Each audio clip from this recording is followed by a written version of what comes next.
The purpose of this disquisition is to differentiate and compare the treatment of one Sean Diddy Combs with that of the Epstein case. And I do not necessarily believe that Mr. Combs is innocent, but the amount of attention that has been directed towards him compared to that of Mr. Epstein over the years is incredible. What Epstein did is in no way comparable to what Diddy did. What Diddy did was nothing compared to Epstein. And yet, everybody had to come out of the woodwork with FOIA requests demanding that something be done. And Ghislaine Maxwell, who sits in some cushy club fed somewhere, has basically been forced to do I'm not sure what. The treatment of Sean Diddy Combs versus Jeffrey Epstein is not just a contrast, it's an indictment of the entire justice system itself. Two high-profile figures, one a alleged billionaire, though I'm not so sure, with global connections who trafficked minors for elites for years. The other, a music mogul facing serious accusations, but nothing even close to the industrial scale of exploitation that Epstein ran. You know it, and I know it. Yet look closely. Epstein was protected for decades. Why? And Diddy is being hammered immediately and relentlessly for everything and anything. They got him on the Mann Act violation. He beat sex trafficking and racketeering, and they got him on violation of the Mann Act? Are you kidding me? The Mann Act? Prostitution? He's some kind of a pimp? White slavery? And they got him the day they added a month onto his sentence because he was making some hooch in the cell based on Fanta at Fort Dix. I mean, it is just incredible. Epstein had flight logs with names the government still refuses to release. CEOs, royalty, scholars, tech titans, media stars, and world leaders. He had offshore structures and foundations and strange trusts and foreign intelligence whispers that made him too valuable to expose. The Southern District of New York cut him sweetheart deals. Acosta admitted Epstein belonged to intelligence. That one sentence explains everything. Epstein was a utility, blackmail, leverage, and geopolitical currency. His crimes were horrific, yet his network made him untouchable until he became inconvenient. Even then, the process was carefully controlled. Limited disclosure, press management, and then a mysterious death with cameras failing and guards asleep. Case closed. Evidence sealed. Network preserved. Now look at Diddy. The Department of Justice is moving like a battering ram. My God, raids, indictments, leaks, federal coordination across multiple states.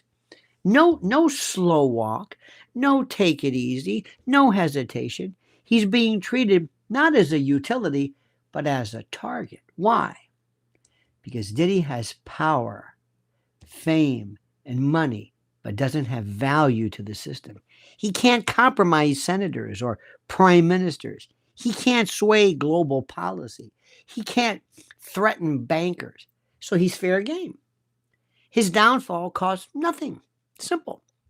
Selective prosecution is not conspiracy thinking. It is pattern recognition. Epstein had political capital. Diddy has none. When Epstein reached the end of his usefulness, the cleanup began. Not to punish him, but to protect those around him. When Diddy faces allegations, the process is different. He becomes the headline, the warning, the symbol, a figure to be made an example of because he threatens no one but his own reputation. How about that? See, the Department of Justice shows its priorities through speed and secrecy. With Epstein, the priority was secrecy through limited disclosure and controlled litigation and closed records. With Diddy, the priority is speed and maximum public fallout and nonstop amplification. Epstein's accusers had to fight for decades. Diddy's are platformed instantly. Epstein's files remain sealed under claims of privacy and national security. Diddy's accusations are leaked sometimes before they're even filed in court. You don't see a difference in this? Now ask yourself this question. Why has Congress voted to unseal Epstein files, yet the Department of Justice continues to slow walk their release? Why are the victims still fighting for transparency? If Epstein was an ordinary criminal, just an ordinary person, those files would already be public. But he was not ordinary. And that's the truth that terrifies Washington. It's easier to destroy one famous musician than to risk exposing a network that just very well might stretch into agencies and ministries and foreign governments. Diddy is not being defended by any institution. His fall doesn't threaten power. Epstein threatened power and therefore had to be managed with care. That is why cameras failed in a high security prison when they whacked him.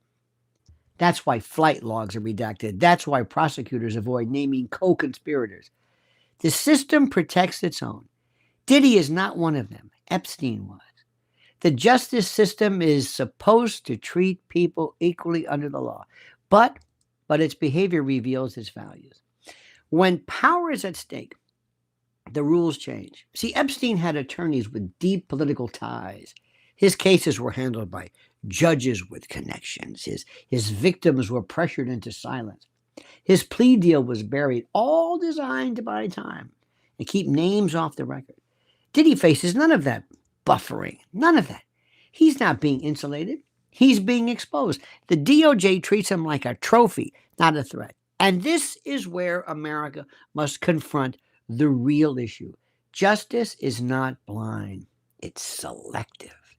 It moves slowly when power is at stake and quickly when power is secure. You see, Epstein represented the ruling class. Diddy represents celebrity.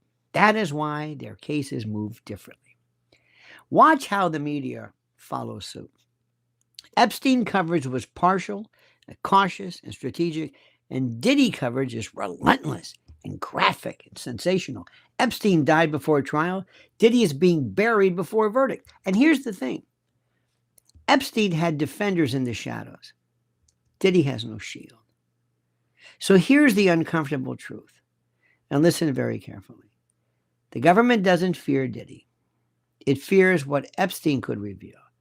That is why one faced protection and the other faces prosecution. Not because one's innocent and the other guilty, but because one risks exposing the machinery of power and the other is convenient to just sacrifice. That's not justice. That's triage. Protect the system at any cost. And when necessary, throw someone to the wolves to remind the public that law enforcement still has teeth for some people. But if those teeth only bite the powerless, then they're not instruments of justice. They're tools of control. The American public deserves to see the Epstein files unsealed now. And if Diddy is to face trial, then he deserves due process, not a pre-written verdict. Anything less proves that justice in this country doesn't follow the law anymore. It follows power. Now, I don't expect anybody to care anything about Diddy because, well, Diddy's just not famous. He's not important. But let me tell you something. It is amazing to me the difference between these two. And again, maybe it doesn't mean much to you, but it does to me. Mann Act violations? You've got to be kidding. Mann Act? What? It's insanity. That's our system. So don't expect anybody to feel sorry for him. Diddy could, oh my God, Diddy, and also another thing too, Weinstein. I know nobody cares about Weinstein. Weinstein's an ugly, gross person. How he didn't spill the beans, how nobody came to his benefit, the Clintons and all his big-time politician friends, I will never know. But let me just tell you something very, very, very, very carefully. I want you to think about this. When two people, seemingly the same under our system of justice, are treated differently, everybody loses. Even if it's Diddy, even if it's somebody you don't care for, even if it's somebody who doesn't really mean anything to you at all, everybody loses. Believe me when I say that. Okay? You got it? The whole place is corrupt, especially the way they whacked Epstein right before your eyes and lied about that. Nobody cares about that. They just want these flight logs. And meanwhile, they're going to say, okay, watch how many people they embarrass. How many women are going to say, no, stop. Don't bring this up. Oh, no, you wanted this. And remember, it's the DOJ files. That's what people want, not the congressional files, the DOJ files. That's the information. All right? Does that make sense to you? Does that make sense? Think about what I'm saying, my friends. Remember, you don't have to like Diddy. You don't have to care for him at all. It's not about liking people. It's about fairness. Because if it's not fair for one, it's not fair for everybody. Thank you for watching. Thank you for paying attention. And thank you for this. Thank you for following us at Lionel Legal. Make sure you are subscribed to our channel. Make sure you are subscribed. Make sure you hit that little button so you're notified of live streams and new videos. And make sure you like this video. And what do you think? I'm going to have some questions for you at the end of this. And I want you, as always, to comment as you see fit. To comment specifically. To comment as you see fit.